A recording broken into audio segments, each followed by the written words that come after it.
આ કોન્સેપ્ટમાં આવતા પહેલા દોસ્તો એજ્યુકેશન કર્યું હતું, બીએસસી હોલ્ડર હતો, 25,000 રૂપિયા સેલેરી હતો, રિલાયન્સ ઇન્ડસ્ટ્રીઝ જામનગરમાં. બીજું દોસ્તો નડિયાદની અંદર ફાધરનો બિઝનેસ ચાલતો હતો, 70 થી 80,000 રૂપિયા ફાધર કમાતા હતા, આજે પણ કમાય છે.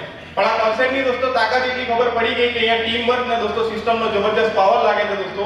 અને ઇન્ડસ્ટ્રીઝમાં એક શરૂઆત કરી દોસ્તો, આજે ઓલમોસ્ટ 7.5 વર્ષ આ કંપનીમાં પૂરા થઈ ચૂક્યા છે.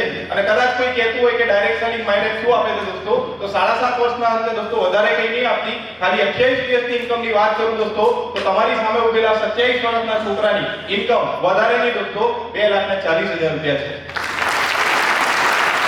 બીજું દોસ્તો અહીંયાથી ડ્રીમ જોવાની શરૂઆત નાનકડી ઉંમરમાં થઈ હતી દોસ્તો. 22 વર્ષની ઉંમરે પહેલી ગાડી 9.5 લાખની i20, બીજી ગાડી કિયા સોનેટ ગયા ડિસેમ્બરની અંદર દોસ્તો લેવાનો ચાન્સ મળ્યો. ત્રીજું દોસ્તો ઘણા બધા ડ્રીમ્સ પૂરા થયા, જેમ કે 6 થી 7 વખત દોસ્તો પ્લેનમાં બેસવાનો ચાન્સ મળ્યો.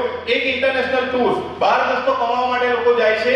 22 વર્ષની ઉંમરે પહેલી ટૂર દોસ્તો માઇલેજ થકી ફરવાની મળી હતી. અને લાસ્ટમાં જેમ સરે એક મસ્ત મજાની વાત કરી કે સાહેબની 8 મહિના ઇન્કમ નથી, મારી 1 વર્ષ મારી લાઈફસ્ટાઈલમાં ઇન્કમ નથી, કારણ કે હું નાનો હતો, મારી ઉંમર બહુ નાની હતી, લોકો હસતા હતા, મજાક ઉડાવતા હતા, પણ સરને જેમ 7 વર્ષ પછીનું વિઝન દેખાતું હતું, મને પણ દેખાતું હતું દોસ્તો. આજે 7.5 વર્ષના અંતે દોસ્તો જે છોકરાની 1 વર્ષ ઇન્કમ નથી, એ છોકરાની દોસ્તો આજે 27 વર્ષની ઉંમરે વધારે નહીં દોસ્તો 90 લાખથી વધારે આ માઇલેજ ખાતામાં આપી દીધા. પણ દોસ્તો એક ટર્મ્સ એન્ડ કન્ડિશન એ છે દોસ્તો કે અહીંયા પોતાનું દિમાગ લગાવનારા લોકો આગળ નથી વધી શકતા. બાકી સિસ્ટમને સરેન્ડર થવાનું ઇનામ પરિણામ તમારી સામે ઉભેલા છોકરો છે દોસ્તો.